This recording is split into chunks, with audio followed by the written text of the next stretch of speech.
Fala aí pessoal, fala aí GP às 10. Começou muito bem o Mundial de Fórmula 1, hein? Que vitória do Hamilton, que desempenho da Red Bull, que performance incrível do Sérgio Pérez. Tem tanta coisa para falar? Liga o motor.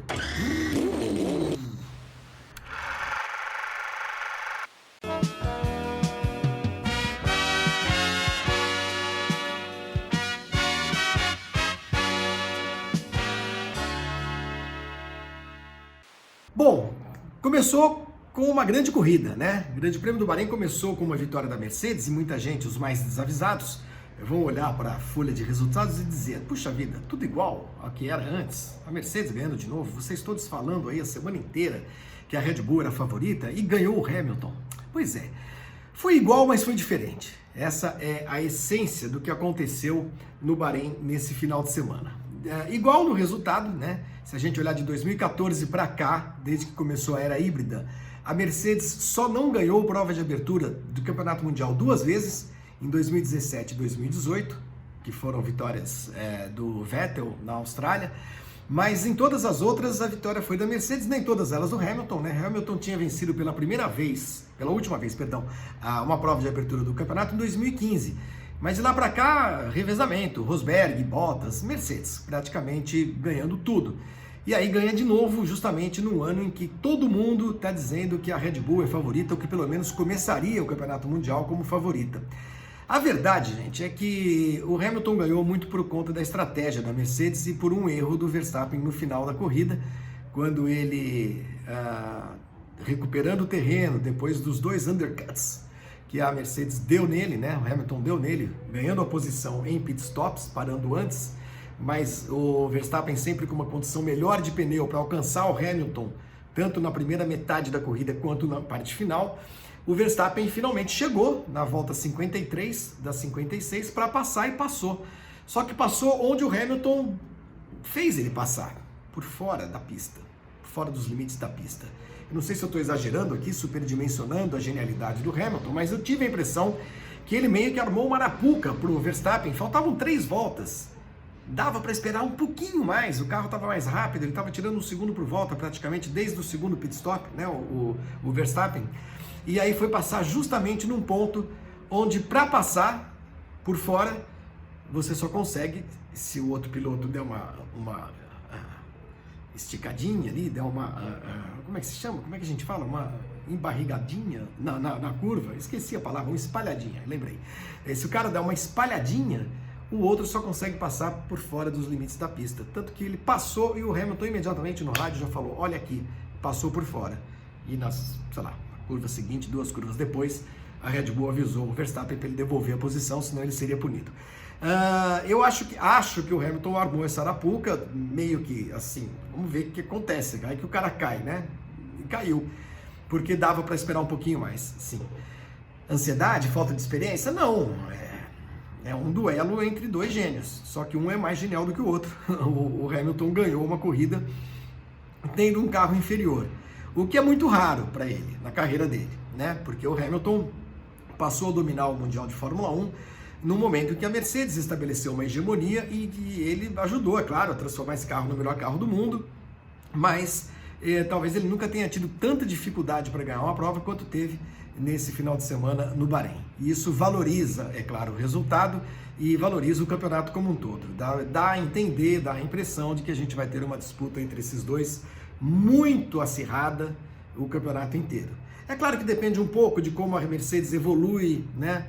Corrige os problemas na traseira do carro, de quanto a Red Bull tem de espaço para crescer ainda, mas é corrida, é uma em cima da outra, são 23 etapas, então a gente vai ter mesmo um campeonato bem disputado, eu acho isso muito legal.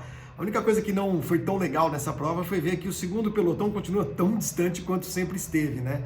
McLaren, Ferrari, Alpine bem lá para trás, Aston Martin, que foi uma decepção, AlphaTauri, que depende um pouco do Gasly, mais do que do Tsunoda, embora o Tsunoda seja um ótimo piloto, mas é estreante, é um cara que vai lutar para fazer pontos como fez domingo, os 2 primeiros pontos dele na Fórmula 1, o primeiro estreante a marcar pontos na Fórmula 1 desde o Stoffel Vandoorne em 2016, né? Pela McLaren, Honda inclusive, né? Um 10º lugar no Grande Prêmio do Bahrein. Na Austrália, o Alonso tinha sofrido um acidente, não pôde correr no Bahrein, o Vandoorne correu no lugar dele e foi o 10º colocado. Então, assim, a gente tem vários elementos interessantes para esse campeonato. Acho que esse segundo pelotão vai ter briga boa entre Ferrari e McLaren. A Alpine precisa melhorar, claramente. A Aston Martin, como eu disse, foi uma decepção. Precisa tentar reencontrar o caminho que trilhou no ano passado, que fez dela a terceira melhor equipe do campeonato mundial. Mas Red Bull e Mercedes estão lá em cima de novo, né? E a Red Bull vai ter muita alegria e muita satisfação com o Sérgio Pérez. Puxa vida, que corrida fez o cara.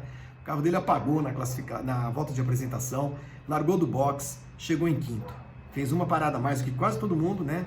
3 pitstops, e mesmo assim realizou um caminhão de ultrapassagens e foi buscar uma quinta colocação mais do que convincente.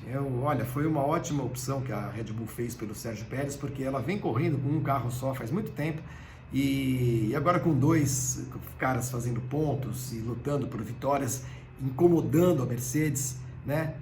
Isso só faz com que a Red Bull cresça no campeonato mundial.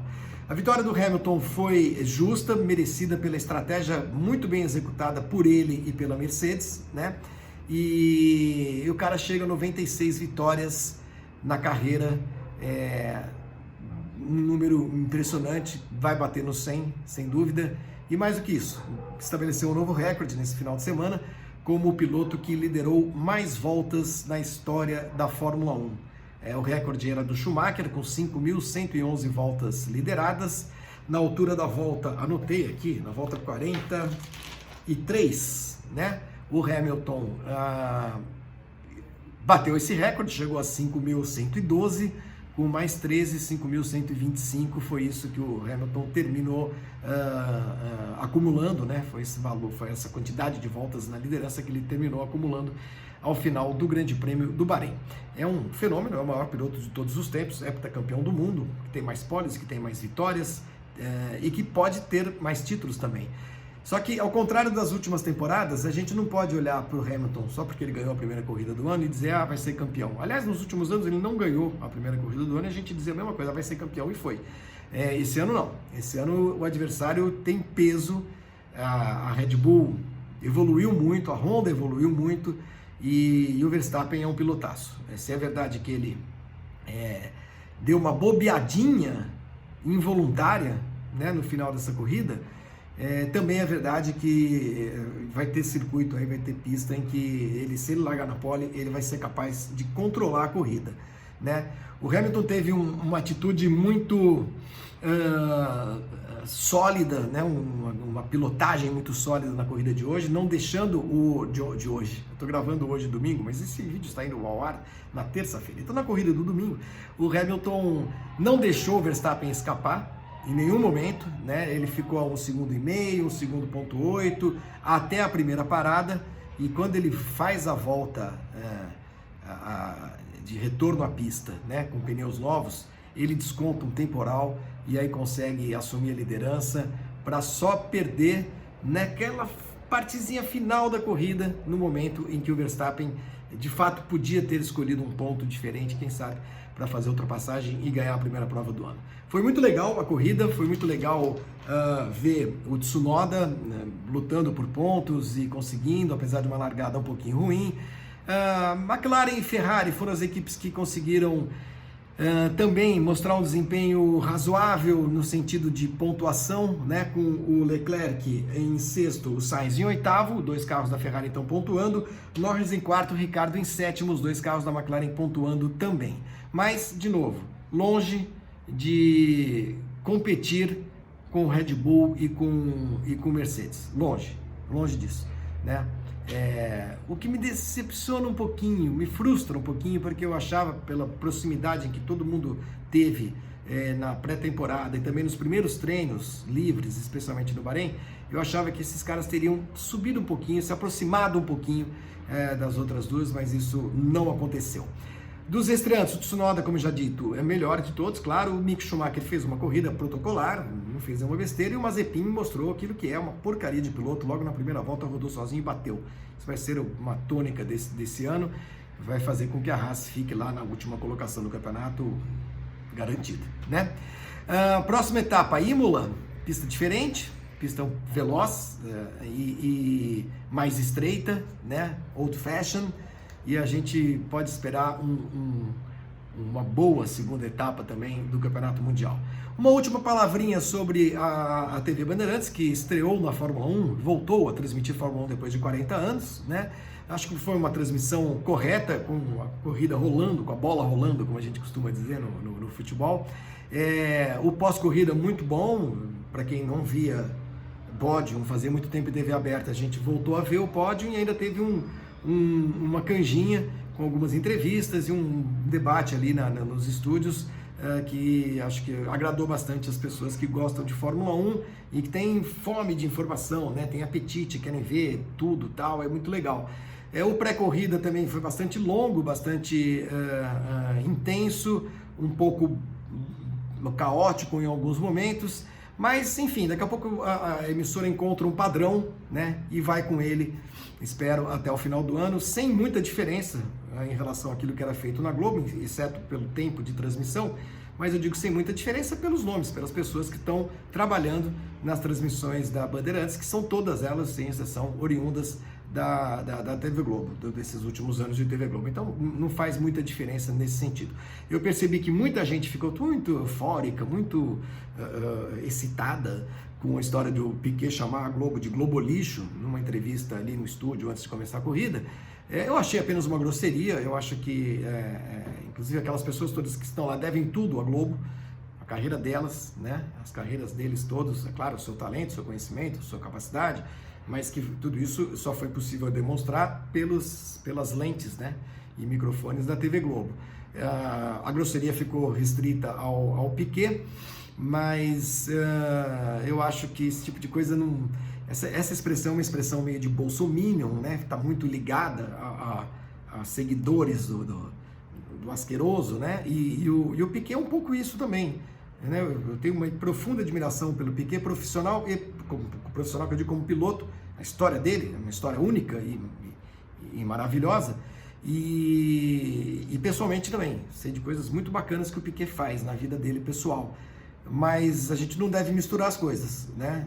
Porque o cara é um cara legal, um cara bacana, um cara espetacular, um cara sensacional, que tem uma história maravilhosa, que a gente, quando ele comete uma grosseria, uma falta de educação, que a gente vai vir aqui e vai bater palma. Não acho que seja o caso, acho totalmente desnecessário, mas, enfim, cada um gosta do que quiser, não é isso?